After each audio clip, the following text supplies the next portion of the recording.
Welcome back to Sports Dump, Lewis County's only sports podcast, sponsored by Elam's Home Furnishings and Mattress Gallery, Global Septic, and AmeriCool Heating and Cooling. It is Wednesday, April 19th, and I am Aaron Van Tile, joined tonight by sports editor Alec Dietz and sports reporter Josh Kirschenbaum. And how you guys doing? Staying dry? Jerk. You there sitting in your government job ivory tower. I actually Looking out the window like no games are going to be played today. I'm the weather expert. I actually left at 4:30 and got a round of golf in and did not get rained on. It was great. Where'd you golf? I played at Delphi, kind of over by Black Lake, about 10 minutes from like Tumwater. Oh, not Tumwater Valley. I was going to, but they didn't have any tee times open until 5 o'clock because there was a golf match going on there. Oh, yeah, there was. Rochester and Tumwater, maybe? Probably. I think so. Sounds right. Yeah, so I went to Delphi and got a nice little round in. It was lovely. Where'd you guys go today? What you up to? How are things? Oh, I did a tour of Thurston County, just sort of seeing if anything was going on. And? I mean, third try was a charm. I went to Black Hills for the Black Hills Centralia baseball doubleheader, and as I walked in, I just found the coaches and the umpire standing behind the JV field trying to negotiate when the replacement game was going to be played. Okay. And then I went to Tumwater for Tumwater Black Hills softball, and nobody was at that field either. Okay. And then I went across the parking lot because there was a track meet going on, and I caught some of the track meet. How was the track meet?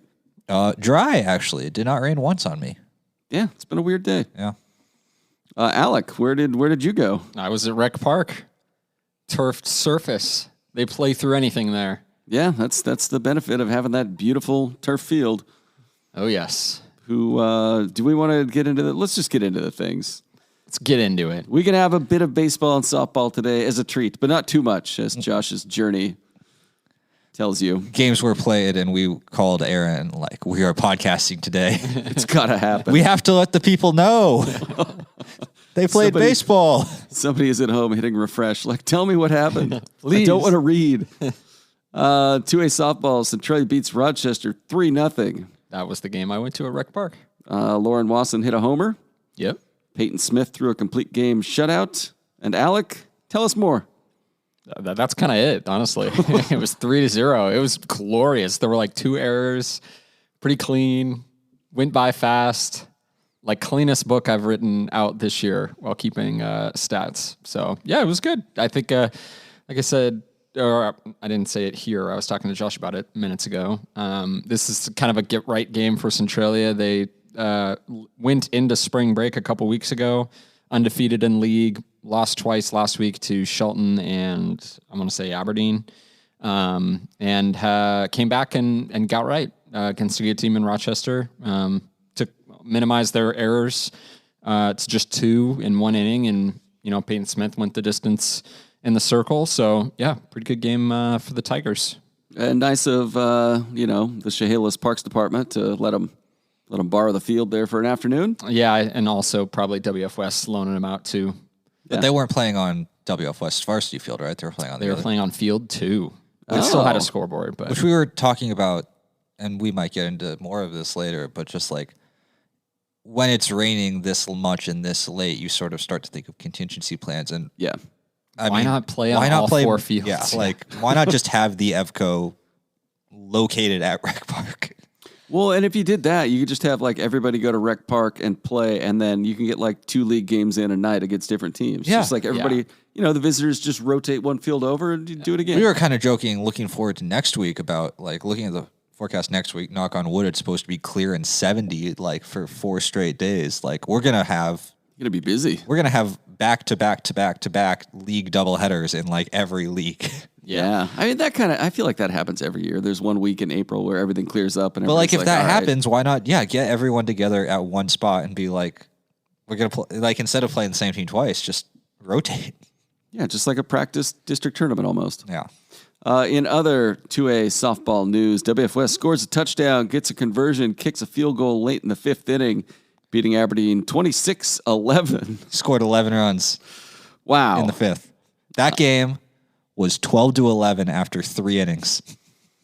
This looks pretty wild. WF West had 13 hits and drew 14 walks against Aberdeen. Yeah, and Aberdeen had 6 errors. Was Lily Camp pitching? No. She was not. 17 of the 26 runs were unearned. Lena Fragner had 4 RBIs and scored 4 runs, despite going 1 for 2 because she drew 4 walks. Avalon Myers was 3 for 4, walked twice, drove in 2 runs, and scored 3 runs. So that's 6 plate appearances in 5 innings. Fun win for WF West. Yeah, and that might have been played at Montesano too, because we complain about the weather over here, and you kind of just go up the road a little bit to the harbor. It's Out on the coast. it's probably not much better there. So I think they talked about maybe playing that game at Montesano instead of Aberdeen because they have a turfed surface. But still, I imagine weather was probably a factor in that score. But like, It why not certainly play that looks like game at it. Rec Park also? And just, yeah. Bring them all in. Everybody, yeah. Just like Actually, though, like, why not? Like, there was 3 other fields not being used out there, including the field that WF West normally plays on. yeah. Like, it's I don't know. But also, yeah, and getting into sort of where the EVCO's at. You said Centralia was one team that went into spring break undefeated. Aberdeen was the other one. No, they lost to Rochester. They were the second place team. They were 4-1 going to spring break, and now things are evening up with them. So I mean, everyone's kind of going through it right now. It's going to be an even league down to the wire by it looks like. This podcast brought to you by Gobel Septic, providing septic service and portable sanitation for Thurston, Lewis, Mason, Cowlitz, and Grays Harbor counties. Septic pumping, inspection, or inspecting. You know what? You can call them whatever you want. Septic riser installation, commercial septic pumping, of course, grease trap services, clean out that concession stand fryer for you. Porta potty rentals, obviously, and portable sinks. Visit gobelseptic.com or give them a call. 360-736-2167. Now we're really burning through the notes. Kind of short notes, but you know, Yeah, it's almost like I had 5 minutes to write them. you did a bang up job, Josh, as always. That's 2A softball. Our cover. host, you have to like get us into conversation more. Yeah. You got to bring up some. This is going to be one heavy on the conversation because the notes are running out fast. Yeah. 2A soccer. There were some games played yesterday. Yep. Centralia beat Shelton 2-0 with goals by Justin Rosales Reyes in the 11th minute and Simba Osman in the 38th minute. It's a good one for Centralia. That was another get-right game. They'd lost a couple in a row. That was the one I was at, and other than being very cold and very late because Shelton's bus got delayed, so that JV game was going on until 7:30, and they kicked off the varsity game at like 7:45. Centralia is kind of in the stretch where they need to start flipping results because the way the EVCO works, they play everybody once, and then they play everybody in the exact same order. And the first time around, they won 2 games, and they lost 4 in a row. Second time around, they split their first 2 games, and now all the rest of the games are going to be against teams they lost to, and this was the first one. Shelton stole one from them first time around, and Centralia got them back yesterday, and they looked pretty good doing it. Shelton really never threatened.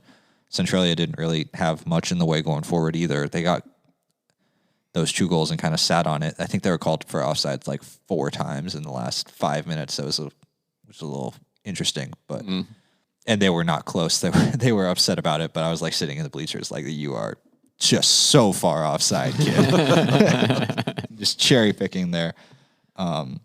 Classic Noel offense. In other 2A soccer news, WFS beat Tumwater 1-0 on a PK goal by Cameron Kuntz in the first half. That was another one. WF West flipped the result the first time around. Tumwater, that was a game, if you remember, WF West opened up. They played like 4 games in 5 games, and I think the Tumwater game was like the last one. And back when Alan Anderson was saying, like, first of all, our legs are just dead, and second of all, we haven't had a practice in a week to like actually fix anything that's going on. This time around, they got him. They got a penalty kick goal. I think it was in the 11th minute, and he just said the defense just completely shut him down. Kuntz is actually on the back line. He was leading the defense along with Hayden Sciarra. I don't know. He's their keeper. He's their keeper. Yeah. Might be Sarah. I don't know. Yeah, but I mean that's a good team to shut out there. So, who's on top of the standings in the EVCO? I did not have time to look. I think Aberdeen. It's either Aberdeen or WF West. All right. But Aberdeen has beat WF West twice, so it's probably Aberdeen. And WF West can, I don't know, like solidify its second place position in the standings with the win Friday night in the Chronicle Cup. WF West leads this. Do you call it a series? What do you call it? Isn't there some like soccer thing? Leg. No, the leg is like each game. Oh, yeah. Series is the fine. matchup, I think. Sure. They lead the series 3-1 on aggregate. Centralia's 3-5 in league. WF West is 6-3. Chronicle Cup predictions, boys. So yeah, it's big for Centralia. I think like they needed to win yesterday to keep district hopes alive. And Noel was saying his best guess was that if they could win one of their last 3 matchups, that would probably get them into the pigtail spot at the very least for districts. And yeah, Tumwater is pretty much in. Predictions for the match or for the Chronicle Cup? Both. First the match, then the Chronicle Cup. I don't think Centralia is winning by 3 goals. Yeah, yeah. That would be a big ask. That would be a Chronicle Cup miracle? Yeah, pretty Yes. much. All right. You thought you In the 2-year series of the Chronicle Cup. just truly unprecedented. Storied history. of Truly the Chronicle unprecedented. Yeah, it's like the Kraken, you know. Cup. I was just going to say that. Yeah. Who But are you know some- what they say? Just you can't take anything for granted when it comes to the Chronicle Cup. You got to throw out the records. When Anything you get in can the Chronicle happen. Cup. Who are some players to watch for each team? Like, who's somebody who's good? Who, if I were going to this game, I could be like, that kid, he's pretty good. So the one for Centralia, the 2 players that are really interesting, Leo Perez was their guy coming into the season. He was their main attacker, and he has been hurt just about the entire year. And it kind of got to the point the past few weeks where Noel was like, it's not going to get better all the way. So we're not going to like rest him. We're just basically going to put him in for sprints, like 1 10-minute period, and then he's going to rest for 10 minutes, and we're going to throw him back in. And when he's in there, he's really affecting the game. Mm-hmm. He got the assist on the second goal where he drew attack. He got the ball in transition and took it upfield and then laid it off, put a perfect ball through. When he is on the field, he is definitely the one to watch. When he's not on the field, and I guess he's setting up when he is on the field, is Simba Osman. He was by far Centralia's best player last night. Every time he got the ball, he was doing something with it. For WF West going forward, I know they have Elvis Leal Perez. He scores a lot for them. Cody Pennington was kind of their main guy up front yesterday. He didn't score, but just kind of putting pressure. In hockey, you'd say forechecking. On the back line. And that's something where I think WF West really is trying to play a ton of possession, and Centralia, everyone wants to play possession. Centralia's back line, there were times yesterday that they were shaky where they, sort of passed the ball back and tried to swing it across the field and either just kicked it out of bounds or had it intercepted. Somebody who's good at putting that pressure up front, I think could cause some trouble for them. What's the over-under on this game? Like goals scored? Yeah, like 3.5, 4.5, 5.5?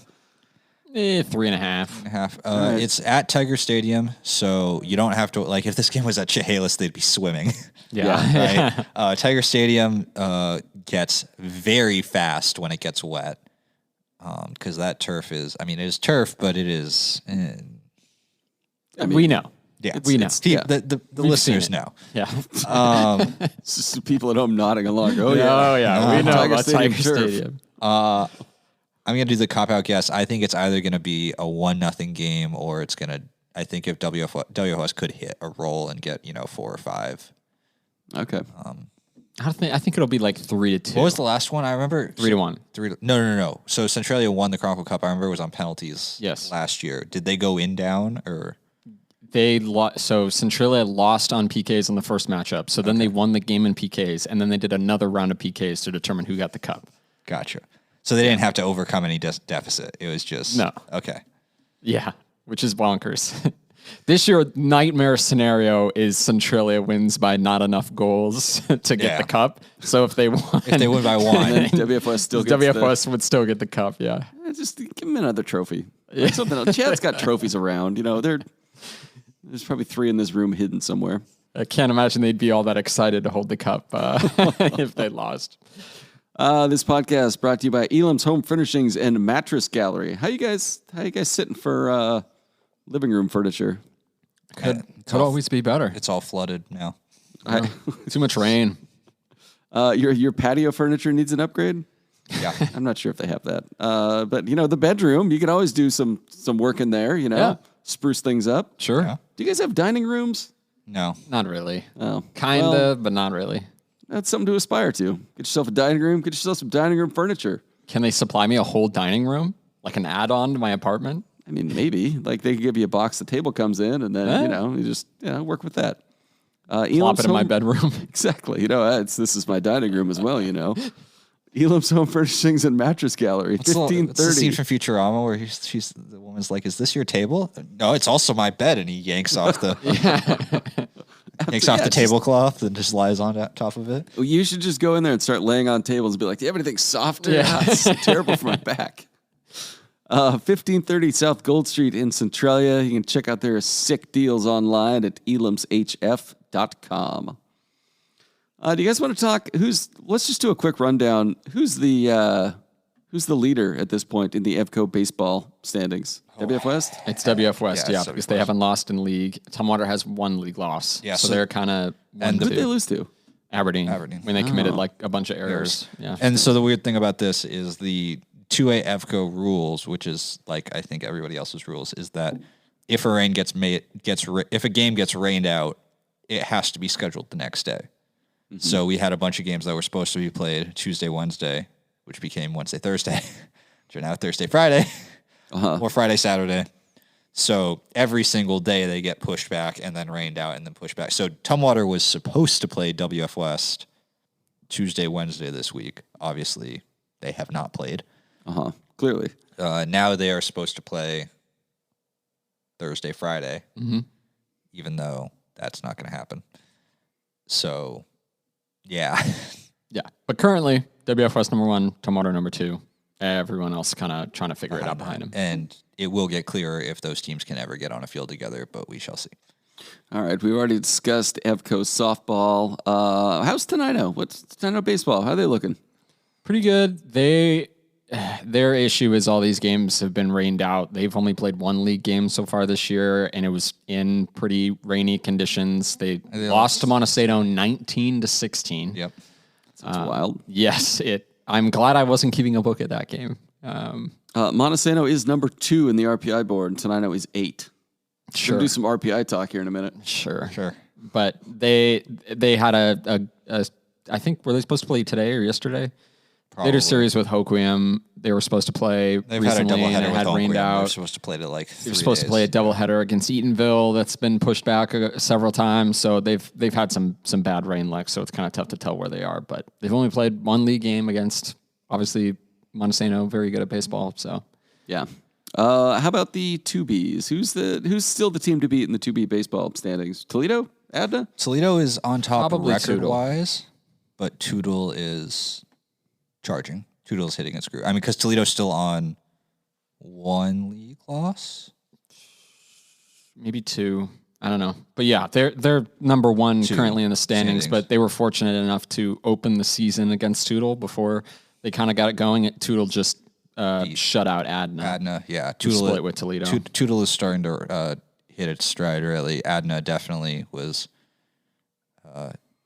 Jackson Cox is firmly in the rearview mirror. Nobody has to worry about him, and turns out he's got a brother. And Who is also good at pitching. yeah, and Adna has history against Connor Cox dating back multiple years, and I'm sure the Pirates were not thrilled with how today's game went. He allowed 2 hits and 1 walk, and Tootle beat Adna 5-0. Okay. So that clears up the standings a little bit. How about 2B softball? Is Adna still Yeah. the Have team they to played? beat? No, yeah, they played have one. played. Or They played- 3. Sorry, they beat Wakayakum by a lot, and they just swept Winlock. Okay, so they're really just playing the perennial powers. I mean, all their games are going to look the same. It doesn't really matter who they play. But any game that possibly That's not even could meant to be like disrespectful. any It game sounds that- yeah. disrespectful, but It they're just, does. They're Don't just worry. good. But and the games that could possibly be closer, we're talking. They won't. But Not yeah, 3 innings. maybe. Who would they be expecting? Like Onalaska, Napvine, Rainier, maybe? Toodle. Maybe. Toodle's all right. Maybe. Maybe, I don't know. But I can imagine some of those being 3-inning games. I could, yeah. What district tournament predictions for Adna? They're going to be in the according to- finals, Yeah, you think? they'll win. Who are they innings. going to be in there with, though? Peel Valley? Doesn't matter. Peel Valley good? Maybe? Yeah, I like Sure. I like PWV. They run ruled to Toledo. And I like Toledo's PWV. supposed They're to going to be- lose to Adna in 3 innings. They'll lose to them in 5 innings, but yeah, the PWV just shut out Toledo in a non-leaguer, 11-0 in 5 innings. So they've looked like they've kind of replaced the team from last year a little bit nicely. They obviously they have a really strong tradition. I just don't think they have the star power that Adna does. I mean, Adna's just got a bunch of just whammers. They do. You saw it last year. Yeah. They're all back, every single one. Still all they back. win Did they the- graduate? They had one or Did they two win the seniors, district didn't title by they? 1 run or something like that? It was like like 3. 1 or 2. And They just, also, also, like, shelled I a don't- D2 pitcher, and now that D2 pitcher is gone. I don't want to like completely dismiss the rest of the league because when other teams are good, we don't completely dismiss like. I'm dismissing them against Adna, and he asked in context of Adna, is anyone going to beat Adna? No. But elsewhere, I think Rainier is a team that is definitely a state contender. I think Rainier and Tootle and those are ones that we could be talking about reaching like, probably the final weekend of the state tournament. I think Toledo could reach the state semis. I think PWV could reach the state final. okay. But in context of Adna, which is how the question was proposed, no. Okay. All right. I don't think that's disrespectful. No, it'll be fine. Someone's got to get us clicks. Do you want to take an Adna versus the field state championship bet already? Sure. Having played 2 games in league play. Yes.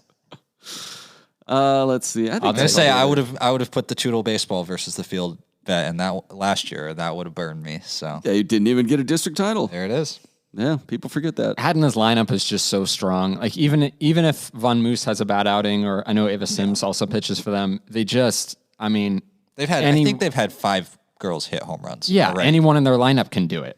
I don't think one game I saw last year, like 5 girls hit home runs in the top of the first inning. It Yeah. was absurd. Yeah, and they nearly lost that game. They almost lost. What oddly does that enough. say about them? That was such a cool game. It was a great game. PWV was also a super team last year, so Yeah. I think it's been, obviously I haven't had the chance to watch PWV yet this year, but they have really replaced Olivia Matlock, Danny Shannon, a lot of the girls from last year really well, and kind of stepped up and looked pretty good. I think Lauren Emery is their ace now, and obviously she didn't get a bunch of playing time last year, so it'll be interesting to see how they kind of look when they cross over into the Central 2B with more of the teams we cover. Obviously, Run Rule Toledo, who's a top half Central 2B team. So, you can never. I mean, I don't think anyone was looking past PWV this year, regardless of how many people they graduated. They're a good pro, and also Ken Olsen stepping down.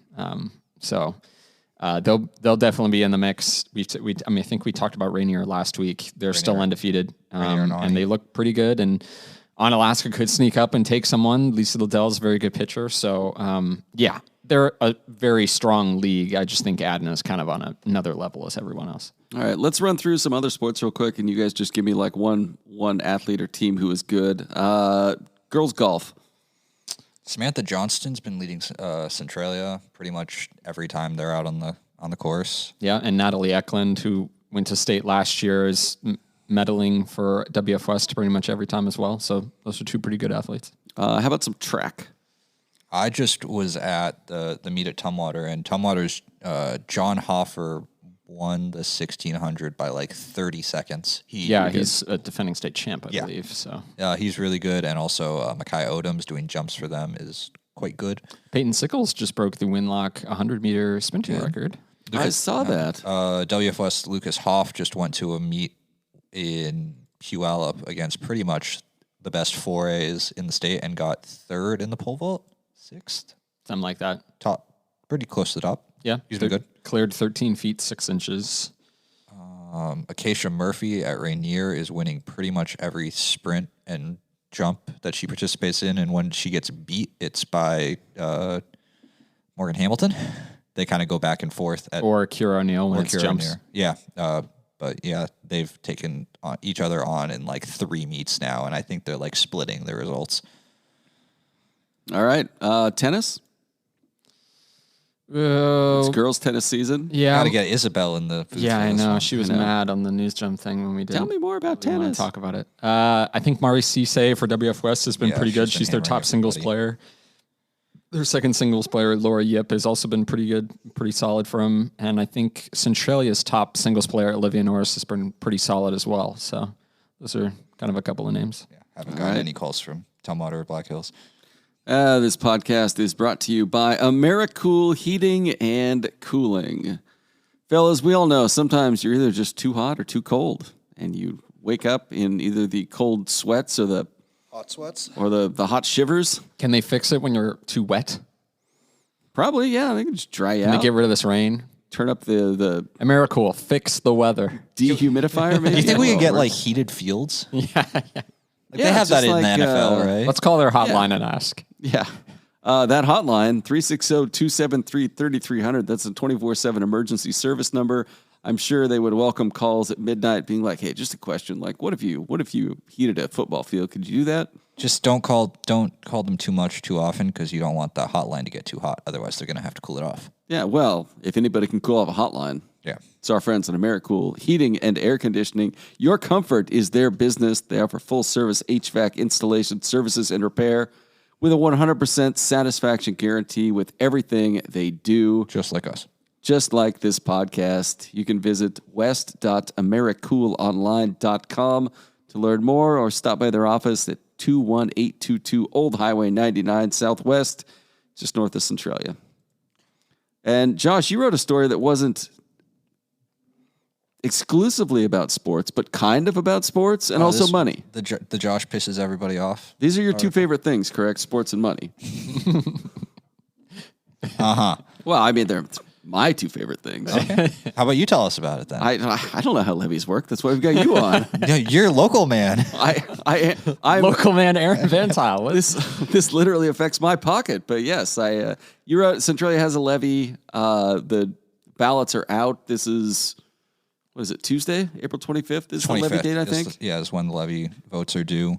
And you kind of got into what it means for Centralia athletics if the levy should fail. And this is a replacement levy. Yeah, so the levy is on the ballot because it failed in February, and districts get two chances to pass the levy. You're capped at 2 votes a year. Per calendar year, I think. Calendar year, yeah.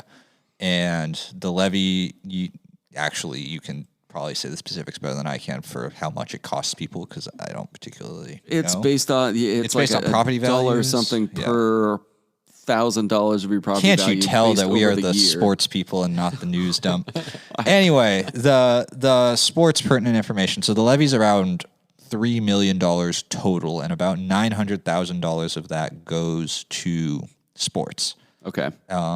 And that's athletics K through 12. So it's not just Centralia High School, Centralia Middle School, also even some of the youth leagues that the school district runs Yeah. are funded by this. And that is just about everything that the school gets for athletics, everything the athletic department gets outside of donations is local funding. Because the school also gets federal money and state money for academics and for tech, not for sports. Yeah. So while everything else in the school, well, a lot of other things in the school kind of have, this is bolstering our budget. For sports, it's if this levy passes, then on January 1st, 2024, Centralia School District the Centralia Athletic Department gets $900,000. Mm-hmm. And if it doesn't, it gets nothing. So what would that mean as far as JV teams, things of that nature across the board for Centralia? So officials here are not being very explicit because the vote is happening on April 25th. Budgets for the upcoming fiscal year are due in August. So the fiscal year runs January through December. So because they passed the levy last year, they already have their money through the end of this year. So that includes, fall sports. So they're not, So if the there's levy some fails, they're not bleeding. going to go yank the baseball team off the field and be like, that's it. And they won't yank the football team off the field next year. Yeah. Though they will have to, spread that out because suddenly that the money that they thought was going to last them 3 months suddenly has to amass them 12. So to make up the cuts, they haven't said what exactly will be cut, but there are lots of other districts going through this because this is a problem that school districts have in Southwest Washington and just about the rest of Washington too. And this is a big thing. But Vancouver, where is it down south? Woodland and Washougal are both facing double levy votes, and Woodland, whose levy is way less money, they have explicitly said that if their levy fails, they're getting rid of all of their C teams, so anything below junior varsity. They are going to eliminate the entirety of their middle school athletic department, and they're going to eliminate any school organized transportation, so no buses for anything. Okay. And they're also going to cut their athletic director's salary by 40%. Okay. And that, for a 2A school, Woodland's also a 2A school, is predicted to save them $250,000. Okay. And Centralia, again, $900,000 for athletics, and according to their athletic director, Tim Ahern, about 15% of that is like making things better, improvements to equipment. You can table all of that. Yep. The rest of that is, coaches' salaries and referee fees and buses. So that's like the bare minimum to run an athletic department is about $750,000, which is 3 times what Woodland is threatening to cut. Okay. Washougal whose athletic budget is roughly the same as Centralia's, has said that it will have to cut every single coach. And coaches will have to be entirely volunteer. Oh, I'm sure they don't like that. Yeah. Man, imagine getting them to call in. Somehow we managed to get Kramer to call in. I mean, somehow this happened. So Centralia, and that's the other part of this, Centralia failed its levy. What was it, 2 years ago? 2020? Yeah, I think they did, yeah. And Ahern was saying, like, they're still feeling the effects of that. It's not something of, next time around we're going to pass the levy and everything will be back to normal. Yeah. They're worried because the levy failed, and I'm sure you were here. We weren't. The levy failed, and people left. Athletes transfer to schools where you can play sports with better resources. You're telling me local kids have transferred out of Centralia to play sports in different districts? I know your eyes are bugging out of your head and your arms are falling off in shock. Yeah. Every one of our listeners right now is going through the same reaction. I'm sure. You muted yourself just before you spit out your mix of Diet Dr. Pepper and whiskey. But yeah. So much judgment.